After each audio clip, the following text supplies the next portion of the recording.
West Lombard, an apartment community in St. John's, has permanently solved the problem of those yearly PGE rate hikes.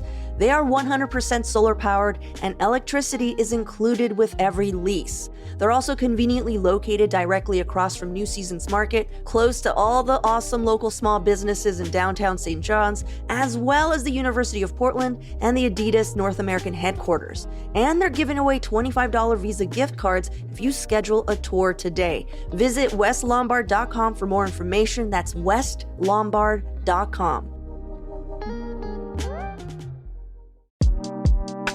Diamore Law Group believes personal injury is about public safety, not just a settlement check. Led by veteran trial attorney Tom Diamore, with over 30 years of experience holding negligent drivers, corporations, and unsafe institutions accountable across Oregon. And clients pay nothing unless they win. If you or someone you love has been seriously injured, call 503-222-6333 or visit diamorelaw.com to schedule a free consultation.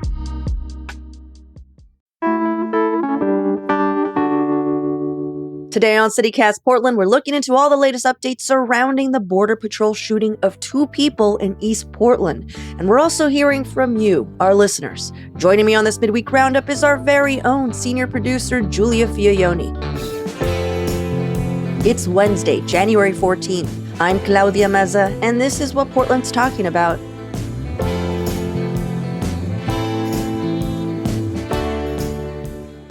Welcome, everyone, to our midweek roundup. Giulia, thanks for joining me this morning. Good morning. How's it going? How was your last night? Are you as tired as I am? You know, I can't stop feeling tired. I think I went to bed at like 10, which is really early for me. Maybe not for some people. It's a good sleep, I think. I think it's a good sleep. Yeah. Yeah. And you're still tired. And I'm still tired. I stayed up way too late puzzling with my neighbor. Like literally doing a puzzle? She has these beautiful wooden puzzles that have these scenes, but within the larger scape of the puzzle. So like you have your master image, let's say flowers in a vase, but then the puzzles are cut out to be another scene. And so it's really addictive because then it's more like, wait, what does the scene look like? Oh yeah, that's right up my alley. I'm not a puzzler, and I got hooked. And now I'm like, I want a wooden puzzle. Yeah, it's like puzzleception. Yeah. Know? A dream within a dream, a puzzle within a puzzle. Exactly. Her husband was just like, y'all, it's 10:30. You need to stop. Her husband basically politely kicked me out. That's enough. As I was leaving, I was totally just like, don't you do this without me. You know? Anyhow, I'm really tired. Yeah. But today is the day we look at local news that happened over the weekend, and we now have a lot more details on Thursday's Border Patrol-involved shooting in East Portland. The Border Patrol is, I just want to state it, just so in case people don't know, Border Patrol is different than ICE.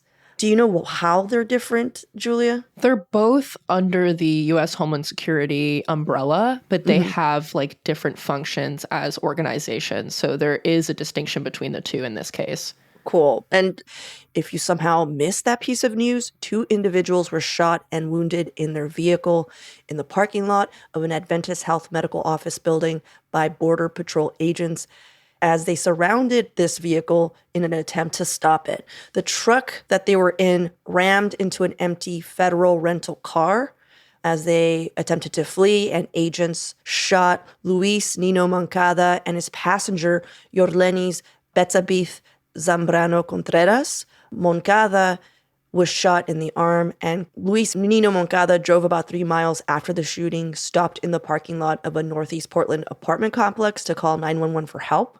Portland police showed up and rendered aid. The Department of Homeland Security claimed that both people shot were targeted for their connection to the Venezuelan gang Tren de Aragua. Both were also undocumented immigrants.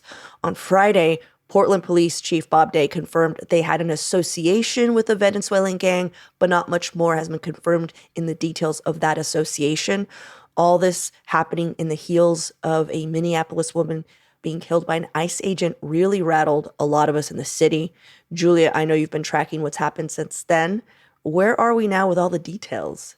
Yeah. So I honestly was surprised at how many small things came through this weekend. It seemed like there wasn't a lot of big movement, but looking into it, there were some pretty significant updates. And before I get into that, I do want to give a quick shout out to our CityCast Portland newsletter editor, Rachel Monahan, for her research in compiling all of these updates over the weekend. She worked so hard on this, and also the Oregonian and OPB for their reporting. So you're right, Claudia. Their connection to this Venezuelan gang is still not quite clear. There is an association there, but to what extent, we don't know the details of. But I will say it was also confirmed that the passenger, Zambrano Contreras, had previously been cited for prostitution in Washington County. And investigators believe that both people involved in the incident on January 8th were also connected to a shooting last summer in Southwest Portland, and that both incidents were linked to prostitution investigations, according to KGW. So that's one of the updates. But also this weekend, in response to U.S. Homeland Security's claims that the driver allegedly, quote, weaponized his vehicle to run over the agents, federal defenders representing both people involved called the claims, quote, a well-worn playbook that the government has developed to justify the dangerous and unprofessional conduct of its agents.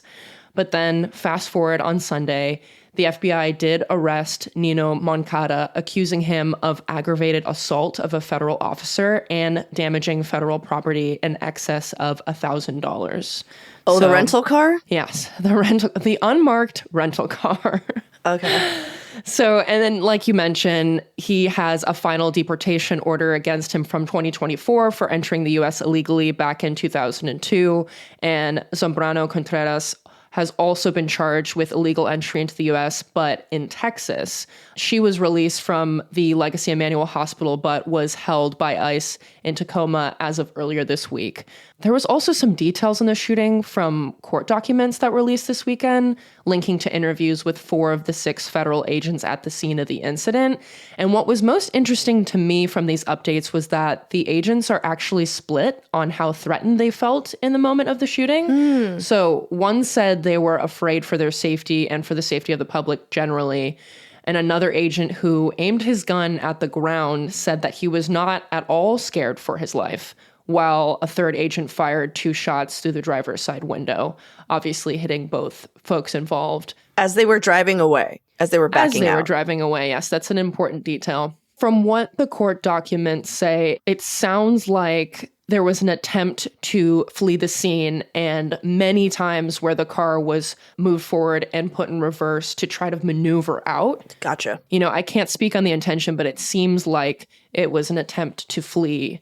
But regardless of how these agents felt in these interviews, it was reported by the Oregonian that policy experts in 2013 recommended that federal agents be prohibited from using deadly force against someone in a vehicle unless, quote, occupants are attempting to use deadly force other than the vehicle against an agent, which is obviously not how this went down. The last thing I'll add from this weekend is a bit of a side note. This is actually from a video going around of an unnamed Portland police officer apparently supporting the Minnesota shooting. He was recorded by a protester outside the South Portland ICE facility. And one of the quotes from the video is of him saying, quote, sometimes criminals get shot if they threaten a cop. And this is in response to the shooting death of Renee Nicole Good.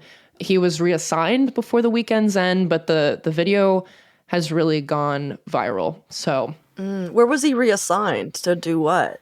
There aren't any details on that. I personally don't really understand what that means. I feel like he was put on timeout, is what it sounds that's what it's like. Yeah, reassigned is such a weird word to say. You're not going to be seeing him for a little bit. Yes. But he's still very much employed and getting paid. And we're all just disappointed in him right now. So there's a lot of finger wagging and a knock it off, you know? Oh, wow. Yeah. Well, the other thing that happened when the news broke on Thursday was that our city council was attempting yet again to vote for a city council president. The day before, they had, I believe, voted up to 9 times in a stalemate. I don't know how many times they had gotten to that afternoon once the news broke, and they all decided like, hey, we can't be here. We have to go. with our constituents. So where we're also left off this Tuesday morning is that we still do not have a city council president. They are supposedly going to vote for it on Wednesday morning, which is when you'll be hearing this. So that city council meeting, I don't know how long that will go, and we will be checking in on that on our Friday roundup.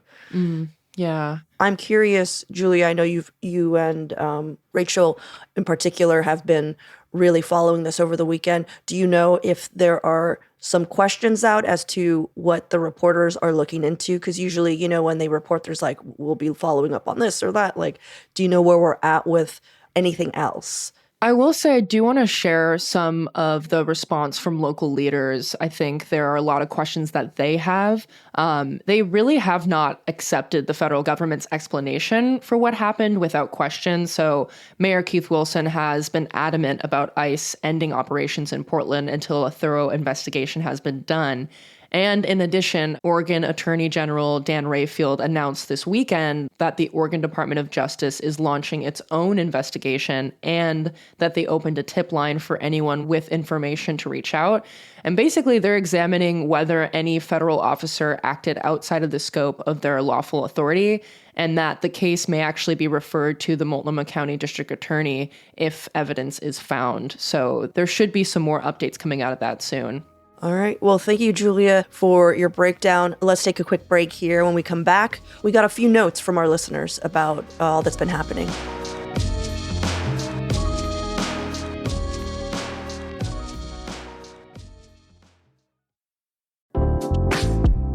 Currently at OMSI, you can dive back in time to explore what lurked beneath the surface in Monsters of the Abyss, aquatic predators past and present. This immersive exhibit takes guests on a journey through millions of years, revealing the rise and fall of Earth's most famous and fearsome aquatic predators. It even features a full-scale replica of a Spinosaurus, an aquatic dinosaur even larger than a T-Rex. There's also real fossils you can touch, as well as live animal encounters connected to these creatures of the past, led by expert educators who are ready to answer any questions you might have about life under the sea.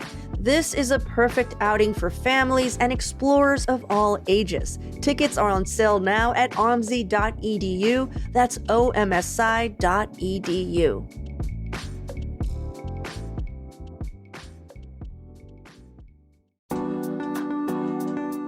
Just a quick traveling hack for all the new Oregonians. If you're thinking about getting away somewhere in the state next year, January is actually when locals plan ahead. This is when the best places for the rest of the year start filling up, especially for the summer. Cascadia Getaways is Oregon-owned and operated, run by locals who genuinely love showing people their favorite corners of the state.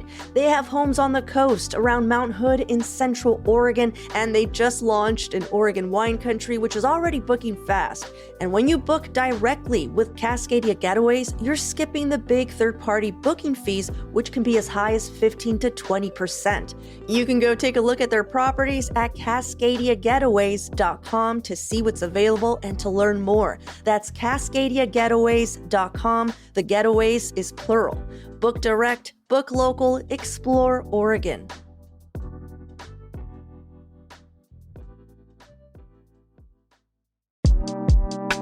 A new year is the perfect time for a fresh start. If you've been wanting to improve your team's work dynamics and communication, and no one has taken you up on a top golf outing, check out Skill Charter. They're a locally owned leadership development company that's already helped colleagues at Portland State, Wild Cannabis, and Nonstop Health reconnect, reset, and actually work better together. Skill Charter's workshops are fun, affordable, and designed to create real lasting change long after everyone goes back to the office. They help growing organizations build strong teams by providing the space to finally have the kinds of conversations you never have time for. They bring the structure, facilitation, clarity, practical tools, and plenty of humor. You just have to bring your people. To learn more, explore case studies, or connect with co-founders Kate and Corin, go to skillcharter.com. That's skillcharter.com.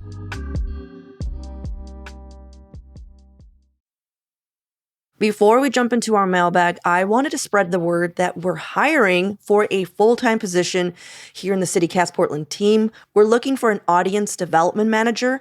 I'm still not quite understanding that title, but I'll let you know what what it entails. You'd be working on social media, partnerships, events, basically part Instagram, TikTok, and part marketing, and also part person about town. So if you're creative, thoughtful, and cares about what Portlanders care about, you might be a great fit. The deadline is January 30th. You can learn more and apply at citycast.fm/jobs. That's citycast.fm/jobs. I need you guys to know that none of us here that you're listening to hire for this position. So if you send us your resumes, we don't know what to do with them because Yeah, don't send them to us. sorry, I just wanted to say because sometimes we get resumes and I'm like, oh, I'm so sorry. I have no idea what to do with this. And I forward it to somebody else. To the people that be. That'd be. So please, citycast.fm/jobs is where you could apply for this or hit up our HR. Cool. Julie, do you want to kick us off? Yeah, so we got a few notes from folks after last week's reporting on everything that's going on. We are all just screaming into the void with how to handle this and what to do about it. And this first note is from listener Kelly I. And they said, "Hi, I really like your broadcast. Thank you for doing this work. I really wish the city would limit protesting at the ICE facility to the day. It is unfair to the people that live in that neighborhood to have to deal with the noise, tear gas, violence around their homes. Protesting at night isn't necessary to exercise one's freedom of speech. It's just encouraging a party scene and brings out the worst on both sides. It's allowing a dangerous and increasingly lawless crowd that gains momentum and a bad energy at night. Nothing good will come of this, and it doesn't help our case against the Trump administration." So some critique of the ongoing protests at the South ICE facility and just thinking about the folks that live there having to deal with this for the past few months. Yeah. Normally, I would just roll my eyes at anyone being like, can you guys protest exactly how I want you to protest? But I try to put myself in their position and I would be so annoyed. I need you to know that I too, if I weren't protesting and we're trying to do a puzzle with my neighbor and in comes tear gas, you know? No, and honestly, folks, like I know a lot of people haven't made it out there, but the tear gas is wafting right into the homes of the folks that live there. It is like those apartment buildings are right across the street. I did not realize it until I went and saw it for myself. And all I can think of is like, that's not really the protesters' fault. They're not the ones tear gassing. Do you know what I'm saying? Too. They're not tear gassing, but I hear her concern. Yeah. Well, we have a few notes after a call out I did in our last Friday roundup where I basically stated that this is after the Minneapolis killing of an unarmed woman in a car, very similar to circumstances where there are two stories where agents are saying she tried to run them over and video evidence shows otherwise. Yeah. And we were trying to make sense of it in our show. And this is a day before our own shootings here in Portland. And I was just like, I don't know what to do. How do we help? And JTS wrote in and said, "Claudia, you recently mentioned feeling disoriented. I think that's a great word. I feel that. I'm also numb and terrified. I'm numb from constantly being lied to by politicians and government actors for decades, even generations, and lied to by the current administration who's taken shady politics and bad government to an entirely new horrific level. I'm terrified of what comes next. I'm a mid-40s Black man originally from DC. Being Black in America, we're used to being afraid. We're used to everything from enduring microaggressions to strategizing about how not to get gunned down during a traffic stop. It's a level of fear, stress, and hypervigilance that most white people can't even begin to understand. So for many of us, it's kind of the same shit, different day. The people who think things are just now getting bad are incredibly privileged. That being said, the current state of affairs is still not normal and does seem to be getting worse for everybody. Lastly, I feel helpless because I believe that we are facing a powerful evil, like epic quest, blockbuster film evil. These Oof. people, at best, do not give a fuck about us. At worst, they are fascist white supremacists who wish to remove, reduce, subjugate, and eliminate anyone who doesn't look and think like them. They speak disrespectfully. They rip families apart under false pretenses. They lie through their teeth. They disinform. They disregard the law. They are absolutely willing to use violence, even murder, as a first resort. They do what they want to who they want, whenever and wherever they want. There's also thousands of people infinitely more qualified than myself fighting this power, and yet the attacks keep coming and show no signs of stopping. So what am I supposed to do? Peacefully protest so I can get tear gassed, beaten, shot in the eye with a rubber bullet, or gunned down at point blank range? No thanks. Stop paying taxes, they'll lock me up. Fight, like actually fight. Yet if we do that, which is what they want, they will have an excuse to eliminate us. If they are willing to destroy the lives of those who are being peaceful, what are they going to do to those who respond with force? So yeah, I feel numb, terrified, and helpless, which feels bleak. Even the name of the current president, I feel, is a sort of spiritual indication of what he represents. The name Trump essentially means I win. And to me, that sums up the mentality of this administration and all who follow them to basically everything. I'm right, you're wrong, I win, fuck you. One of my only forms of solace is comedic relief. Most times, I dare not even to say his name. Feels like a curse, like saying Voldemort. If I must say his name, I call him T-Rump, short for T-Rumposaurus Rex, which is a large, dumb creature with tiny hands that ravages everything in its path. It's very scary, but ultimately, it went extinct, and now it's just a memory. Wow. JT, thank you so much for writing in. We loved this email. We shared it amongst ourselves, and it really made a lot of us think, and you really did get us at the end there. We have another response to this conversation from listener Chris C., and they said, just responding to Claudia's call on today's episode regarding the daily national chaos, I've been sitting with this question mark for a while now. Like, what are Americans supposed to do? Pretty much half the country willingly voted for this guy. All branches of government bend to him. And even if congressional control changes in November, what are they going to do? Impeach him again and have nothing change again? I genuinely don't know what to do about this president's emboldened full court press of all the issues day after day. I know the goal is to exhaust people, to make them give up. I've heard recommendations to just focus on one area you're passionate about and do that. But there are so many groups or causes that it also feels like an impossible choice. I don't know. I'm here and open to change. This really resonated with me because I have that same sense of overwhelm. And I know just through nature of our jobs, Claudia, we're having to focus on this pretty intensely every day. But when it comes to what to actually do about it, I feel like I get the same feeling week after week of really not knowing how to approach any of it. I just want to go in, though, with a couple of like sprinkles of hope. One, what I'm hearing is a lot of people saying, I'm feeling helpless, but I want to help. It's clear that we need a community, we need a connection, and we're trying to figure this out. And that's great. We're trying to solve the problem that we are experiencing. But the other thing I want to say is that not more than 50% of Americans voted for Trump. I feel like that is just dropped a lot. And the percentage of the total US population who voted for Trump was actually less than 30%. Something around 22.4 is like, depending on where you Google, you'll get a different number. So I'm just going to say less than 30%, y'all. Trump received less than 50% of the total popular votes cast in this election, meaning, again, who actually took the time to vote. So he received 46.8% of the total popular votes. I know that in itself can feel overwhelming, but I'm just saying of the people who voted. So I think just to remind people, there's still so many more people who are outraged than people who are not. Last note I want to end on, because I found this particularly inspiring. Elizabeth B. wrote, "Hey gang, I greatly appreciated Claudia's recent off-the-cuff question. What is it that we are to do now, and how do we help? I mean, I have no freaking clue, but if CityCast Portland ever decides to host a support group for the neighbors or non-neighbors, I'm sure you would have a lot of attendees. I'm sure you will have a lot of people who show up. I'm happy to put in the time, but I want my actions to feel more than simply performative. I imagine others feel powerless in a similar way.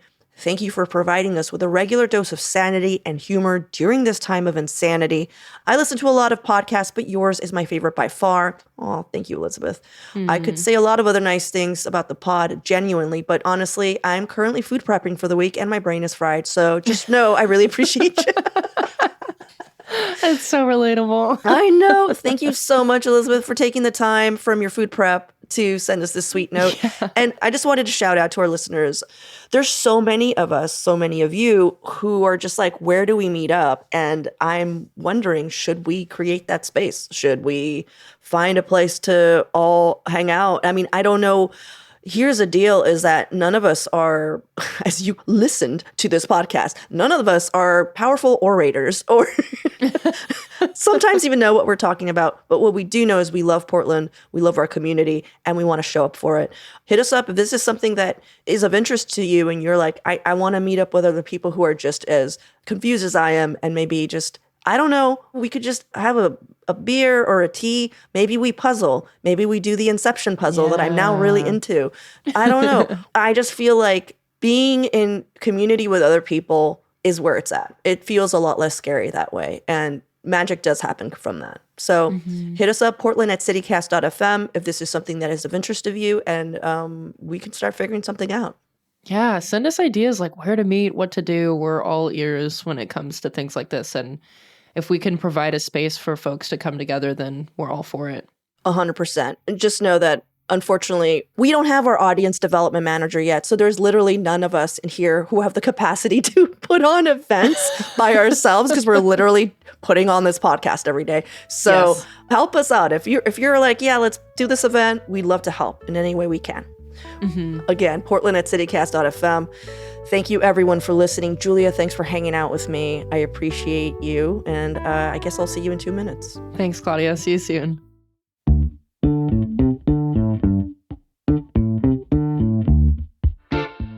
That's all for today here on CityCast Portland. Thank you so much for listening. If you enjoyed the show, share it with a friend or rate and leave us a good review. It really helps us out. And don't forget, you can support this show and get some great perks by becoming a CityCast neighbor. Just visit membership.citycast.fm for all the details. We'll be back tomorrow morning with more from around the city. Until then, see you with Slims.